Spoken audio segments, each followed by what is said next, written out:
Assalamualaikum warahmatullahi wabarakatuh. Perkenalkan, di sini nama saya Rahmat Syahwat Maulana. Dan saya Ahmadul Mustafa dari BRK 1B.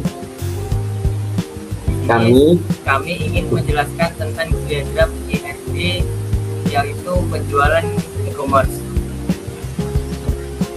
Dengan adanya IRD atau Anti-Relationship Diagram, kita dapat memahami alur data relasi antar tabel serta memastikan bahwa perancangan database sudah terstruktur, efisien, dan sesuai dengan kebutuhan sistem. Kemudian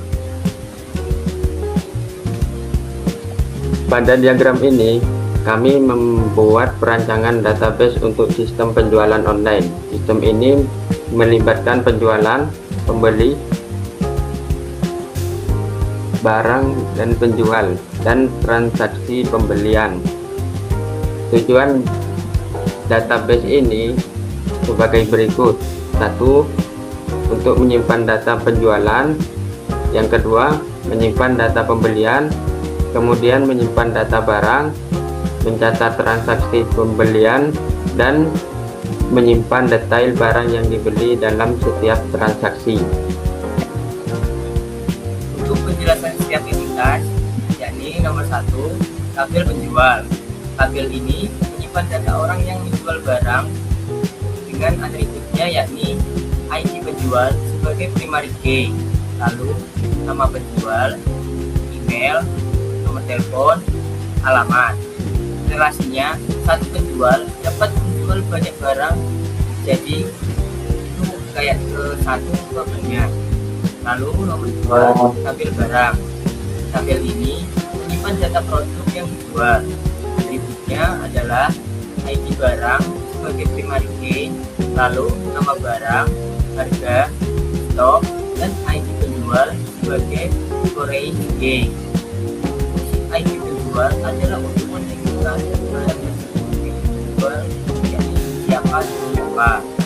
Relasinya, satu barang hanya dimiliki satu penjual. Satu barang bisa memiliki banyak transaksi. Lalu nomor 3, tabel pembeli. Tabel ini menyimpan data pelanggan, yaitu atributnya ID pembeli sebagai primary key, lalu nama pembeli, email, telepon, dan alamat. Relasinya, satu pembeli bisa melakukan banyak transaksi. Lalu nomor 4, tabel transaksi. Tabel ini mencatat pembelian yang dilakukan pembeli. Atributnya ada ID transaksi sebagai primary key, ID pembeli sebagai foreign key, lalu tanggal transaksi, metode pembayaran, dan status pembayaran.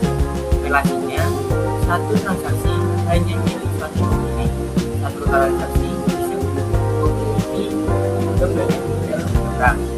Lalu nomor 5, tabel detail transaksi. Tabel ini adalah tabel penghubung antara transaksi dan barang. Kenapa perlu tabel ini? Karena satu transaksi bisa membeli banyak barang. Satu barang bisa dibeli di banyak transaksi. Relasi ini disebut many to many, sehingga perlu tabel penghubung. Atributnya ada ID detail sebagai primary key, lalu ID transaksi sebagai foreign key, ID barang itu sebagai foreign key. Lalu ada juga dan total. Untuk alur proses sistem di sini ada beberapa macam, yaitu yang pertama, penjual mendaftar dan menambahkan barang. Yang kedua, pembeli mendaftar. Yang ketiga, pembeli melakukan transaksi. Kemudian yang keempat, barang yang dibeli dicatat di tabel detail transaksi. Kemudian yang terakhir adalah sistem mengurangi stok barang. Lalu untuk kesimpulannya,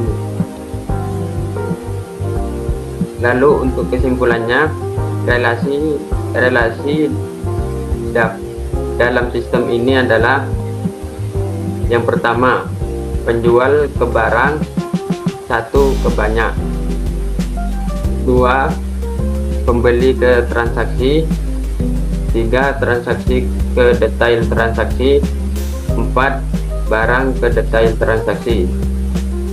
Struktur ini sudah memenuhi konsep relasi database dan menghindari duplikasi data.